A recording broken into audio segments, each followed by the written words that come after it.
ডাক্তারি পড়তে ফ্রান্সে গিয়ে তথ্য প্রযুক্তি খাতের ব্যবসায়ী হয়েছেন পুরান ঢাকার ইমরুল চৌধুরী। সফটওয়্যার বিশেষজ্ঞ হিসেবে তার খ্যাতি ছড়িয়েছে মধ্যপ্রাচ্যেও। এ খবর চ্যানেল ওয়ানে প্রচার হয়েছিল 14 মাস আগে। এখন ঢাকাতেই সেই সফটওয়্যার ব্যবসার প্রধান অফিস খুলেছেন ফ্রান্সের নাগরিক এই বাংলাদেশি। আজকে মাত্র 8-9 জন ছেলে, কিন্তু ইয়াহু বা গুগল বা ফেসবুক যারা আমরা মেঝেতে বসে কাজ শুরু করেছিল, আজকে সেভাবে করছি, কিন্তু ইনশাআল্লাহ আগামী কয়েক বছর পরে সেটা আমরা আরো বড় হব। এত সম্ভাবনার পরও নিজের দেশে কেন ফিরতে চান না এই মেধাবীরা? খুব দুঃখে সে কথা বলে ফেললেন কেউ কেউ। বিদেশে যাওয়ার পর দেখা গেছে ওখানে আমরা যে আয় করি সেটা দিয়ে আমরা নিজের জন্য সেভও করতে পারি, ফ্যামিলি রান করতে পারি। বাট এখানে দেখা যায় যে সেরকম আয়ের স্ট্রাকচার আমাদের নেই। ধরেন বিদেশের টেকনোলজি আমাদের যেরকম খুব অল্প মূল্যে এবং যেরকম ফ্যাসিলিটিস আমরা পাই সেটা এই দেশে নেই। জাকারিয়া মুন্নাকে নিয়েও চ্যানেল ওয়ানে খবর হয়েছিল গত বছর মার্চে।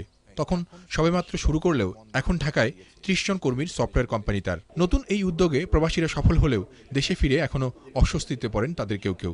সরকারের ডিজিটাল বাংলাদেশ গড়ার ঘোষণায় এখন নতুন স্বপ্ন সম্ভাবনার কথাও বলেন তারা। যে দল ক্ষমতায় আছে ওনারা বলেছিলেন যে ওনারা ডিজিটাল বাংলাদেশ গড়ার স্বপ্ন দেখছেন। এখন মাত্র ওনারা ক্ষমতায় আসছেন, তো এখনও হয়তো বা আরও 2-3 বছর আমাদের দেখতে হবে যে ওনারা কতটুকু মানে ওনাদের কথাটা রাখেন, কতটুকু এগিয়ে নিয়ে যান। সিলেটে একটা ইপিজেড তৈরি করার কথা ছিল যেখানে প্রবাসী ইনভেস্টমেন্ট করবে। আমরা বিভিন্ন সময় বিভিন্ন সরকারের কাছে আমরা প্রস্তাব রেখেছিলাম যাতে তারা আপনার প্রবাসীদের ইনভেস্টমেন্টের সুযোগ করে দিতে পারে, তাদের জন্য ব্যাংকিং ওয়েজ আর্নার ব্যাংকের ব্যবস্থা করতে পারে, প্রবাসীদের জন্য নিজস্ব ব্যাংকের তৈরি করতে পারে। সেগুলো কিন্তু কিছুই হয়নি।